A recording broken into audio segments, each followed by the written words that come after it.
PV അൻവറിന്റെ UDF പ്രവേശനത്തിൽ അനുകൂല നിലപാട് ഉപേക്ഷിച്ച് കോൺഗ്രസ് നേതാവ് രമേശ് ചെന്നിത്തല.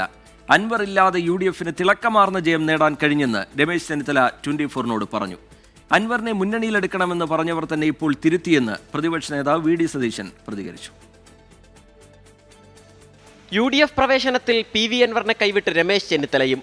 അൻവർ ഉണ്ടായിരുന്നെങ്കിൽ ഭൂരിപക്ഷം കൂടുമെന്ന് മാത്രമാണ് താൻ പറഞ്ഞത്. അത് വ്യത്യസ്ത നിലപാടായി കാണേണ്ടെന്ന ചെന്നിത്തലയുടെ വിശദീകരണം. അൻവറിനെ മുന്നണിയിലേക്ക് എടുക്കേണ്ട എന്ന് താനും കൂടി ചേർന്നാണ് തീരുമാനമെടുത്തത്. അൻവറോട് ഉണ്ടായിരുന്ന കുറേ കൂടി വോട്ട് കിട്ടുമായിരുന്നു എന്ന് മാത്രമേ പറഞ്ഞുള്ളൂ.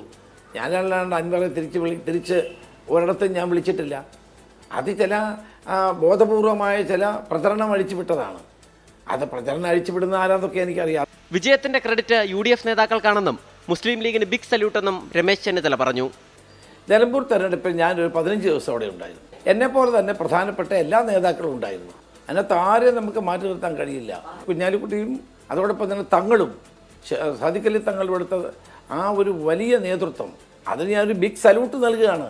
അൻവറിനെ മുന്നണിയിലെടുക്കണമെന്ന് പറഞ്ഞവർ തന്നെ ഇപ്പോൾ തിരുത്തിയെന്നായിരുന്നു പ്രതിപക്ഷ നേതാവ് VD സതീശന്റെ പ്രതികരണം. അല്ല, അതൊന്നും ആരും ഇനി പറയില്ല. അത് പറഞ്ഞവരെല്ലാം അത് മാറ്റി പറഞ്ഞിട്ടുണ്ട്.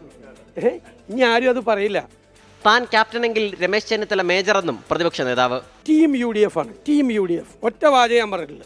വ്യക്തി കേന്ദ്രീകൃതമല്ല തെരഞ്ഞെടുപ്പ് വിജയം. ടീം UDF ആണ്. എന്നെ ക്യാപ്റ്റൻ എന്ന് വിളിച്ചിട്ടുണ്ടെങ്കിൽ രമേശ് ചെന്നിത്തല ക്യാപ്റ്റൻ അല്ല, അത് മേജറാണ്. കോൺഗ്രസ് നേതാക്കൾ അൻവറിന് മുന്നിൽ വാതിലടയ്ക്കുമ്പോൾ മുസ്ലിം ലീഗിന് ആ നിലപാടില്ലെന്നാണ് സൂചന.